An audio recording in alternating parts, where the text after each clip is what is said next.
Hey everyone, Cyclone here from CYCIEprodz on Instagram, Facebook, and YouTube. And it's lock time once again. Picking two locks, one in the UFC, one in boxing. So let's just dive right into this, shall we? Starting with the main card of UFC 310. This weekend, it's the second fight on the main card with two returning featherweights. Bryce Mitchell a year ago got flatlined by Josh Emmett. And Kron Gracie has been away for 19-ish months. And he is on a two-fight losing streak. Now, looking overall at this fight doesn't make too much sense. Except it's a fight that basically gets Bryce Mitchell back into the flow of things. Now, a win doesn't move him up in the rankings. I don't think it should. Especially since Kron is far and away anything close to a rated fighter.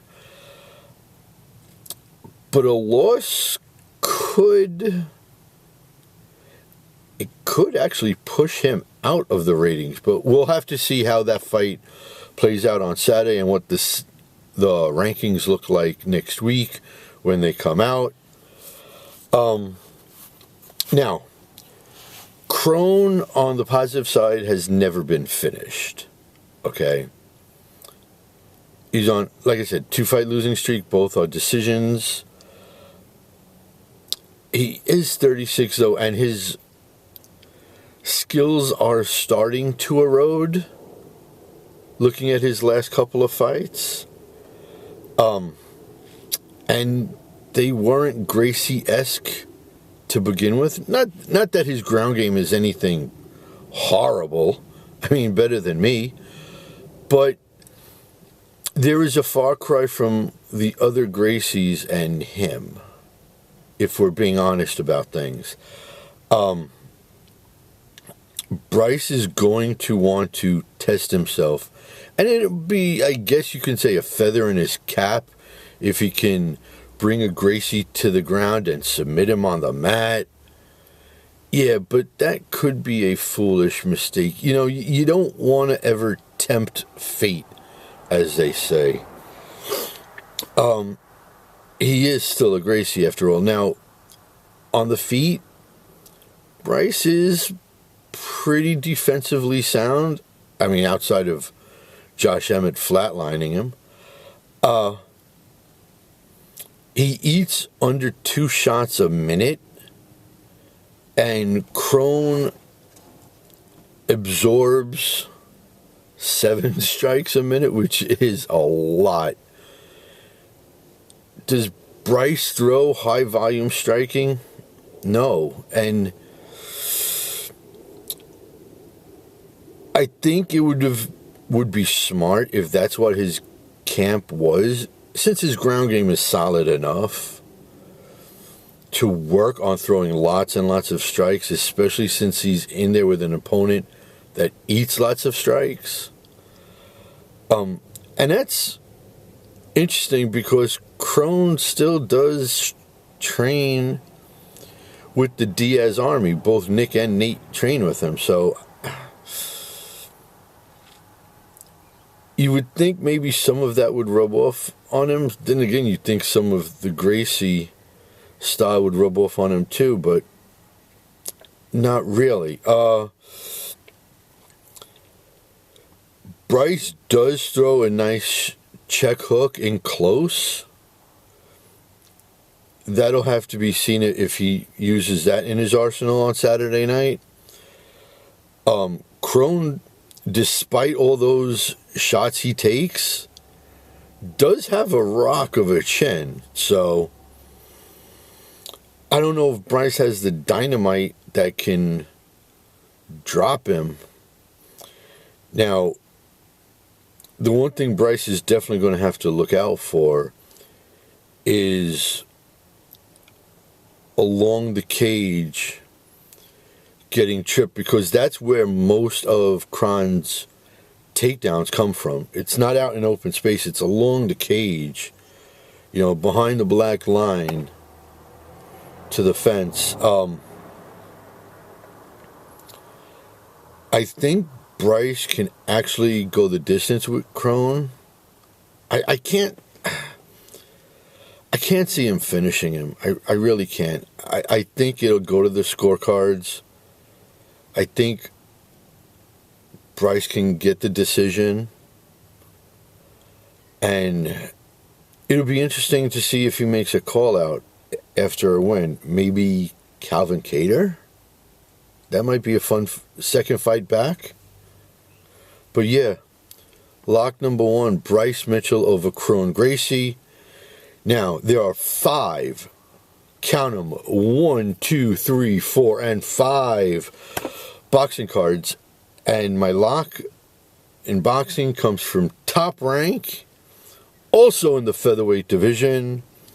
It's a rematch for the WBO featherweight strap, presently owned by Rafael Espinoza after a majority decision 2 fights ago over El Kron.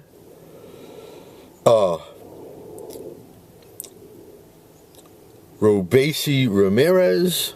I had to think what his name is for a second.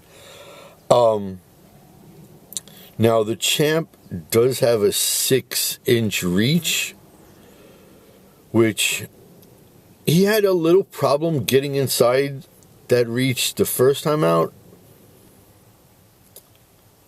I think it might be a little bit easier for him this time. I think he's done his homework. I mean, they both put each other on the mat first time out. I could see it happening again. Rafael has serious power for one of the lighter divisions, okay? He has 21 knockouts in 25 fights. But he gets himself in trouble early in the fight. It seems to be his MO. And he always has to dig himself out, which he does. I mean, I'm not saying he doesn't, but he keeps playing with fire. And that's a recipe for destruction, honestly.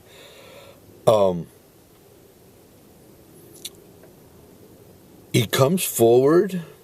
Okay, he's always on the front foot. He has a really solid jab that he fights behind. Now, his issue is movement side to side. Okay, he's always on the center line. And that leaves him open to getting hit. It's just a matter of, can Robeisy get inside enough times to do enough damage to him? Plus, he holds his chin up really, really high. Which, again, I don't know if he wants to tempt fate. El Train is on a 1-fight winning streak since he dropped the strap. Okay, let's break him down. He's fast with his hand movement. With his hands, he's really, really fast. He goes side to side really well, which is polar opposite of Rafael. But he has a habit of throwing 1 punch watching, throwing 2 punches watching. Throwing combos isn't something that he does a whole heck of a lot. And that has to change. And that has to change really fast, especially if he wants that belt back. He throws a left hook to the body in close that is, I mean, it's above solid. He has put guys down with that. Okay? He has an uppercut that he likes to throw too that is just really good, that I'd like to see him throw a lot more, honestly. I mean, if you have success with something, stick with it, okay? He just has to stay within himself and stay as a sharpshooter. Again, I said this a couple times, and I'm going to say this one more time. Getting inside Rafael's range is going to be the test. And I think this time he's going to be able to do it. He just can't get into a firefight. Okay, which is what Rafael is going to push the fight to be. Okay, and especially with him coming forward, I'd like to see